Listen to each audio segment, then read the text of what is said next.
James Garner came into the world as James Scott Garner on April 7, 1928 in Norman, Oklahoma. Growing up during the Great Depression in a small town shaped him into someone both hard-working and humble. His childhood was marked by hardship. When James was just 5 years old, his mother passed away. His father, Weldon Garner, struggled to keep the family stable, and young James spent much of his early life moving between relatives, working odd jobs to help support himself. Those difficult years forged a quiet resilience and a deep well of empathy, qualities that later became hallmarks of his on-screen presence. Before the idea of acting ever crossed his mind, Garner wore a uniform. At 16, he left school, joined the Merchant Marine, and later served in the U.S. Army during the Korean War. His bravery earned him 2 Purple Hearts, and the discipline he showed in service became a defining part of his character. The physical and emotional scars he carried from war gave him both humility and a refusal to glorify heroism. Setting him apart from many of his contemporaries, Garner's entry into acting happened almost by chance. After returning to Los Angeles, he drifted through a variety of jobs, including modeling for print ads. One day, while helping a friend rehearse a role, a talent agent noticed his natural charisma, steady demeanor, and good looks. He started taking small television and film parts, learning on the job rather than through formal training. His breakthrough came in 1957 when he landed the role of Brett Maverick in the hit TV series Maverick. The show's unique blend of humor, Western adventure, and charm turned him into a household name almost overnight. Unlike the traditional tough cowboys of television at the time, Garner's Maverick was witty, reluctant to fight unnecessarily, and always armed with a clever retort, a perfect reflection of his own personality. By the 1960s, James Garner had become one of Hollywood's most dependable leading men. He starred opposite Doris Day in romantic comedies like The Thrill of It All, 1963, and Move Over, Darling, 1963, and held his own alongside Steve McQueen in the World War II classic The Great Escape, 1963. Audiences loved his relaxed, natural charm, while critics admired the emotional depth he brought to every role. Those who worked with him often described him as kind, professional, and refreshingly humble.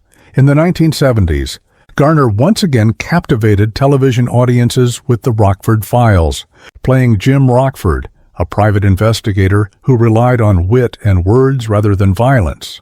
The show earned him an Emmy in 1977 and remains one of TV's most beloved detective series.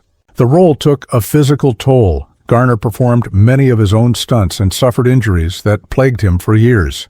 But his commitment never wavered. Despite chronic back pain, he rarely missed a day on set.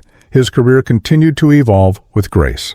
In Murphy's Romance, 1985, he delivered a performance that earned him an Academy Award nomination for Best Actor. Nearly 2 decades later, in The Notebook, 2004, he moved audiences with a tender, emotional portrayal of a devoted husband. He also reprised his iconic roles in Maverick and Rockford Files reunion movies, proving that his star power endured. Off-screen, he became a strong advocate for actors' rights, challenging studio injustices and fighting for creative freedom. Garner's personal life was as solid as his public image. On August 17, 1956, after just 16 days of courtship, he married Lois Josephine Fleischman Clark. He liked to say he spent $77 on their honeymoon, and it about broke me, he joked. With his signature wit, he once compared marriage to the military. Everyone complains, but you'd be surprised at the large number of people who re-enlist. Underneath the humor was a profound sense of loyalty and perseverance. Lois, who practiced Judaism, brought a sense of calm and spiritual balance to their home. She had a daughter, Kim, who was 9 and recovering from polio when she and Garner married. James stepped into the role of stepfather with compassion and patience. In 1958, they welcomed their daughter, Greta Gigi Garner. Born January 4, 1958, Garner adored his daughters, often speaking about them with pride and tenderness. Their marriage endured nearly 58 years, a remarkable feat in Hollywood. They experienced 2 temporary separations, one lasting 3 months in 1970 and another in 1979, but reconciled in September 1981, reaffirming their bond. "We just needed a little distance," Garner said, "but we always found our way back." Known for his easygoing nature and avoidance of Hollywood drama, Garner rarely spoke harshly of anyone. That's why his candid reflections on Randolph Scott turned heads.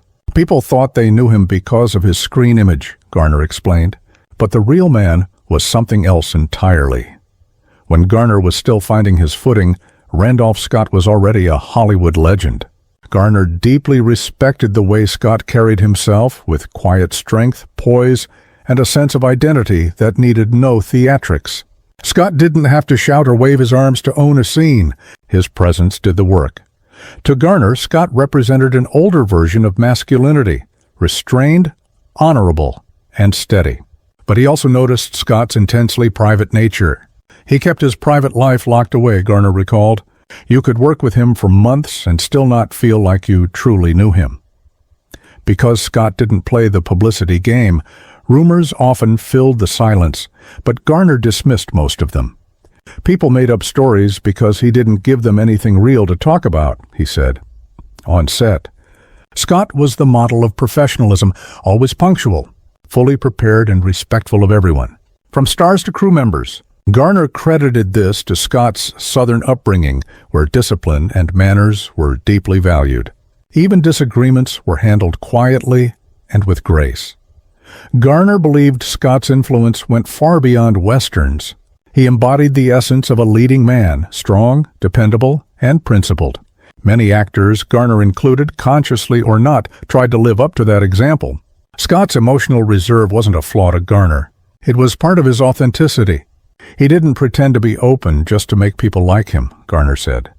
He was who he was, and I respected that. If Garner had to choose one word to define Randolph Scott, it was steadfast. Scott didn't bend with trends or cave under pressure. He lived by a personal code and stayed true to it. Coming from Garner, a man himself known for integrity, those words carried tremendous weight. Through his rare insights, audiences got a glimpse behind the stoic cowboy image, a man of discipline, dignity, and quiet depth. James Garner passed away on July 19, 2014, at the age of 86, just shy of what would have been his and Lois's 58th anniversary. Married in 1956, after a whirlwind 2-week courtship, they proved that sometimes two people just know. Friends described him as utterly devoted to her, a tough, witty star in public, but tender and loyal in private. As his health declined, Lois cared for him with quiet dedication at their Brentwood home, fiercely protecting his privacy. Lois lived another 7 years after his death, but those close to her said the silence he left behind never truly faded. Their story spanned every chapter of his career, from Maverick and the Rockford Files to his later film triumphs. She never sought the spotlight, but she was his anchor, the calm center that balanced his fire, and the foundation of a marriage that defied Hollywood's odds.